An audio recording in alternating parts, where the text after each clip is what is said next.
बराबर है।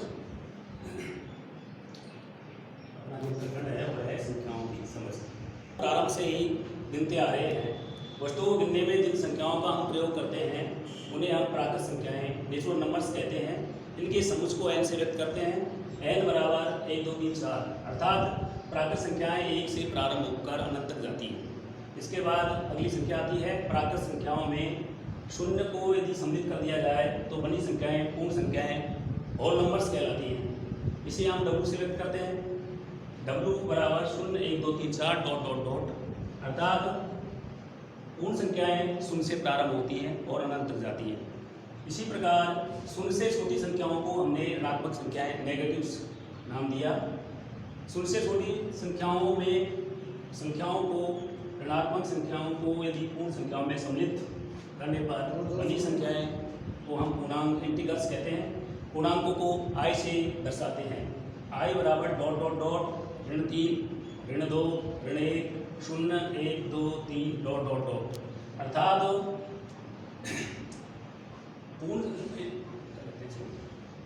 पूर्णांक में सबसे पहले हमने प्राकृत संख्याएं पढ़ी। प्राकृत संख्याओं में शून्य को शामिल किया तो पूर्ण संख्याएं बन गई। पूर्ण संख्याओं में यदि हम ऋणात्मक संख्याएं सम्मिलित कर दें शामिल कर दें तो वो हमारे पूर्णांक इंटीग्रल्स कहलाते हैं। 1 2 3 4 को हम धन पूर्णांक कहते हैं। ऋण 1 ऋण डॉट डॉट डॉट ऋण 3 ऋण 2 ऋण 1 को हम ऋण पूर्णांक कहते हैं। शून्य न धन पूर्णांक है न ऋण पूर्णांक। इसके बाद अब हम संख्या पद्धति का आगे विस्तार करते हैं तो हम परिमेय संख्या की संकल्पना को पढ़ते हैं। परिमेय संख्या सभी संख्याओं का व्यापक रूप है। जब दो पूर्णांक p और q के अनुपात को p अनुपात q को p बटे q के रूप में अर्थात भिन्न के रूप में लिखा जाता है तो हम उन्हें परिमेय संख्याएं कहते हैं। जहाँ p और q पूर्णांक हैं और q का मान शून्य के बराबर नहीं होना चाहिए। q नॉट इक्वल टू 0 अर्थात शून्य से भाग देना संभव नहीं है। परिमेय संख्याओं को हम r से व्यक्त करते हैं और परिमेय संख्याओं के कुछ उदाहरण हमारे सामने हैं। 2 बटे 3 ऋण 3 बटे 4 ऋण 5 बटे ऋण 7 2 0 2.5 अंडर रूट 16 इत्यादि।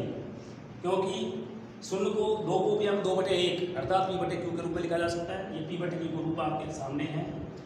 शून्य को 0 बटे 1 0 बटे 2 0 बटे 7 0 बटे 17 p बटे q के रूप में लिखा जा सकता है। 2.5 भी का यदि हम इसका दशमलव को हटाते हैं तो 25 बटे 10 आता है जो p बटे q के रूप में है। और अंडर रूट 16 को बोलते हैं, इसका वर्गमूल निकालते हैं तो 4 आता है। 4 को हम 4 बटे 1 अर्थात p बटे q के रूप में लिख सकते हैं। तो परिमेय संख्याएं सभी संख्याओं का एक व्यापक रूप है। इसी प्रकार जब संख्याओं को विस्तारित रूप से लिखा जाता है तो सबसे प्रमुख रूप से हमारी संख्या है जो परिमेय संख्या है। परिमेय संख्या कक्षा 8 की दृष्टि से बड़ी महत्वपूर्ण संख्या है। ठीक है, इससे प्रमुख इसमें सबसे पहले अपन योग गुणधर्म लेते हैं। योग गुणधर्म जब दो परिमेय संख्याओं को किसी भी क्रम में जोड़ा जाता है तो वे परिमेय संख्या ही प्राप्त होती है। जैसे जब दो परिमेय संख्याओं को दो परिमेय संख्याओं का योग एक परिमेय संख्या ही प्राप्त होता है।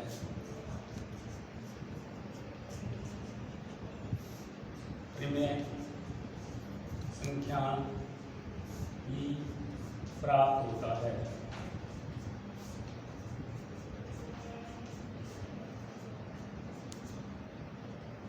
यदि ए और बी दो परिमेय संख्याएं हों यदि ए और बी दो परिमेय संख्याओं का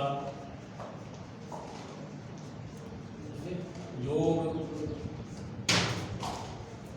किया जाए तो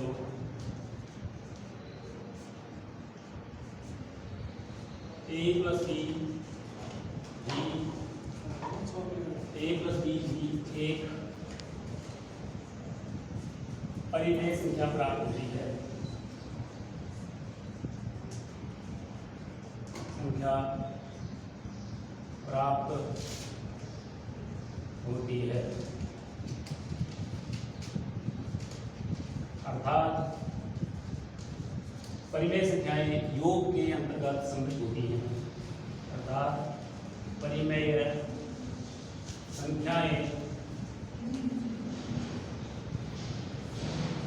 योग के अंतर्गत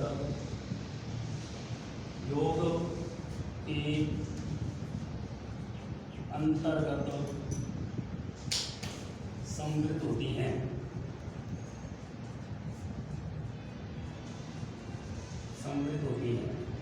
अर्थात कोई भी दो परिमेय संख्या लेने के बाद उनका योग करेंगे तो हमें जो योगफल प्राप्त होगा वह एक परिमेय संख्या प्राप्त होगी। जैसे 2/3 प्लस ऋण 3/4 का योग करेंगे, 3 चौक 12, 4 2 8 प्लस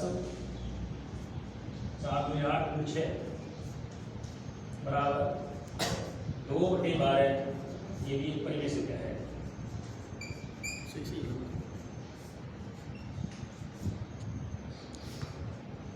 दूसरा गुणधर्म है व्यवकलन गुणधर्म। व्यवकलन गुणधर्म जब दो परिमेय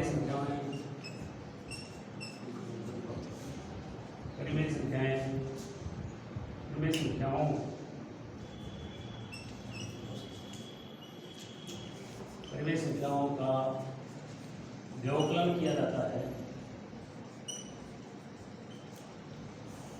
व्यवकलन करते हैं तो भी हमें परिमेय संख्याएं प्राप्त होती हैं। परिमेय संख्याएं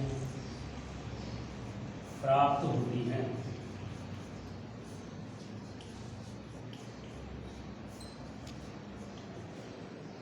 अर्थात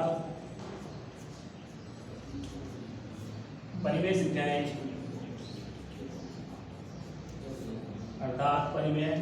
संख्याएं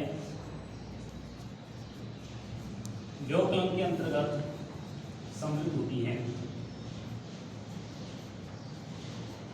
व्यवकलन के अंतर्गत सम्मिलित होती हैं।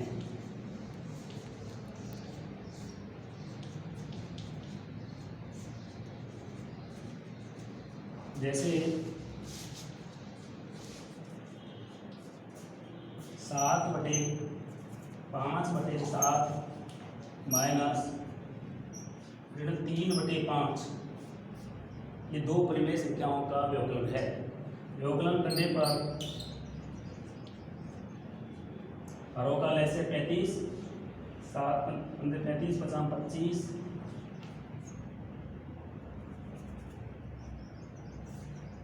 5 7 35 7 21 बराबर 25 माइनस इंटू माइनस प्लस 21/35 बराबर 46/35। ये भी एक परिमेय संख्या है, एक परिमेय संख्या।